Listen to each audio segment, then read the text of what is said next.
If you've been following my channel, you can see I do a lot of different things. Coding, music, painting. Sometimes people want to know, how come I do all this? Or how is it you know how to do all this? And the answer is that the skills themselves are a means to an end for me. They're just tools. They're just a way for me to get to the real thing that I want to focus on in my life, which is mastery. Mastery is the reason worth getting up every day. It's also the thing that will make you useful to others, which in turn makes you respected. And respect is what comes before adoration, before admiration, and before even being accepted in your community. I went through a lot of my life just being a nobody. When you start to get older, for me, I'm in my 30s, you can become a jaded nihilist. Like, you may begin to see every day starts to look like the day before.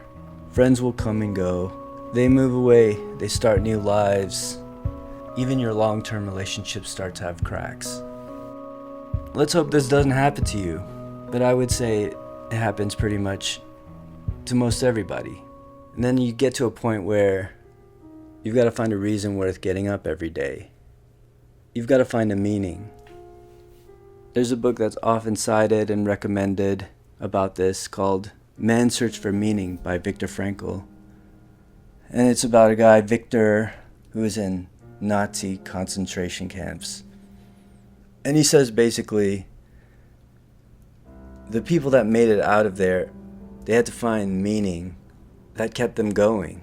Because when you don't have a meaning, you give up, especially in a bleak circumstance like that. So you've got to have a reason to push forward.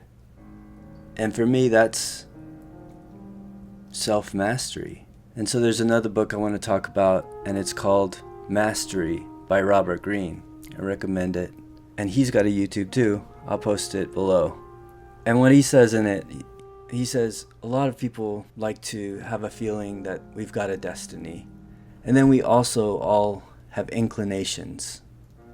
And if you follow these inclinations, and if you follow the path of what you think might be your destiny, that's led to some of the greatest achievements and discoveries in history. And this isn't some metaphysical, magical concept. It's actually biographical. And in the book, he goes into a lot of different biographies. Just how people had this sense right before they were about to make a big discovery, or how people had this inner compass that pushed them forward to accomplishing their goals. And that's mastery. And what I think mastery is, it's a deep observation of the world around us. It's complete presence. And when you have complete presence in whatever you do, you see connections that were invisible to you before. It's like video games or sports. I like to play basketball, so if you're playing a video game or a sport, when you first play it, it's just hard to see what's going on. Everything's going by so fast, there's too many factors, everything's whirring by, and you're gonna be really bad. As certain things become automatic for you, as you start to be able to predict things that are going on in the game, you're gonna get better, you're gonna improve. And then there comes to a point where when you master the game, you're going to be at a high level of presence. And you're going to be able to improvise. And that's why like the greatest players, jazz players, they're completely present. They can improvise. A great artist will just spit out an idea, a concept, and be able to paint that. A great basketball player will be able to improvise on the court. And you've seen like amazing improvisation by Michael Jordan, LeBron James, Kyrie Irving. He's got crazy improvisations on the court. Kobe, and people go, wow, that's amazing. But they're at such a high level, they've already calculated everything that's going to happen on the court, so they can play outside of the rules almost. Most people struggle to be present. People go and sit in ashrams for 20 years in India, trying to be present. Do yoga, meditate, trying to get here now. Most people live in fear because we project the past into the future. Michael's a mystic. He was never anywhere else. His gift was not that he could jump high, run fast, shoot a basketball. His gift was that. He was completely present. And that was the separator. Big downfall of a lot of players who are otherwise gifted is thinking about failure. Michael didn't allow what he couldn't control to get inside his head. He would say, why would I think about missing a shot I haven't taken yet? Garbage. Open up a nice lead. Damn. Put him away, MJ. I just told him, nice lead. So in this book, he also says, we're going to begin to see connections that were invisible to us before. Instead of just learning how others do things, we bring our own style and individuality into play. We have learned the rules so well that we can now become the ones to break or rewrite them. So it doesn't even matter what you're mastering. Mastery is the way that you attain a rare skill. And things that are rare are valuable. And the rare, the better your skill, the more rare it is. And for me, that's how you prove value in this world. And the only way to do that is to work every single day, improving your craft, improving your skills. I want to read a passage from the Mastery book. Think of mastery in this way.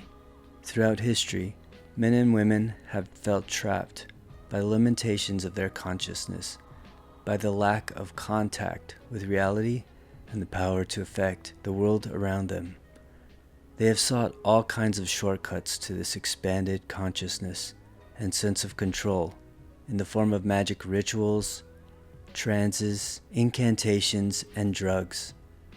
They have devoted their lives to alchemy in search of the philosopher's stone, the elusive substance that transformed all matter into gold. The hunger for the magical shortcut has survived to our day in the form of simple formulas for success.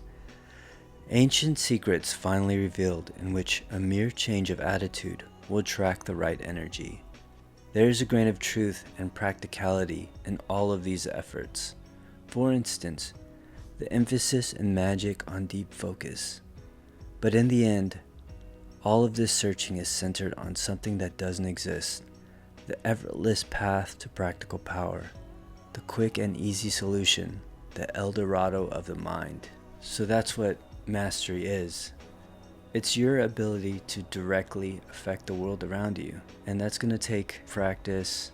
And I think by mastering a craft, you're in a way mastering yourself. So it's almost like the art or the skill or the craft doesn't matter. Once you learn to tap into this ability, you'll be able to extend this ability to other parts of your life, not just the skill that you're learning. Another part, at the same time that so many people lose themselves in these endless fantasies, they ignore the one real power that they actually possess. And unlike magic or simplistic formulas, we can see that the material effects of this power in history, the greatest discoveries and inventions, the magnificent buildings and works of art, the technological prowess we possess, all works of the masterful mind. The power brings to those who possess it the kind of connection to reality and the ability to alter the world that the mystics and magicians of the past could only dream of. Over the centuries, people have placed a wall around such mastery. They have called it genius and have thought of it as inaccessible. They have seen it as the product of privilege, inborn talent, or just the right alignment of the stars. They have made it seem as if it were as elusive as magic, but that wall is imaginary. This is the real secret. The brain that we possess is the work of 6 million years of development, and more than anything else, the evolution of the brain was designed to lead us to mastery, the latent power within us all. So this is all I wanted to talk about today. I want to briefly touch on this subject of mastery, and it's the reason why I do what I do. And I think this is only the tip of the iceberg. I'd like to keep making videos about this if I get good response from this one. And I want to talk more about this book. I want to go deeper into some of the stories in this book. Once again, it's Robert Greene, so I'll link that book and I'll link his YouTube. And I'm going to touch more on the topic of mastery. It's kind of an explanation of what this channel is for me, because these are exercises for me to get better and to become a master. And I want to impart my journey to you with these videos. It's an endless journey. Of course, there's always another mountain to climb, but now I think I'm ready to document it. So if you want to join me on my journey to get better, to improve, to master the crafts that I've chosen, then like and subscribe. Take a look at my art videos, my painting videos, music videos, my coding videos, and I hope that you also can achieve mastery. Thank you. Thanks for watching.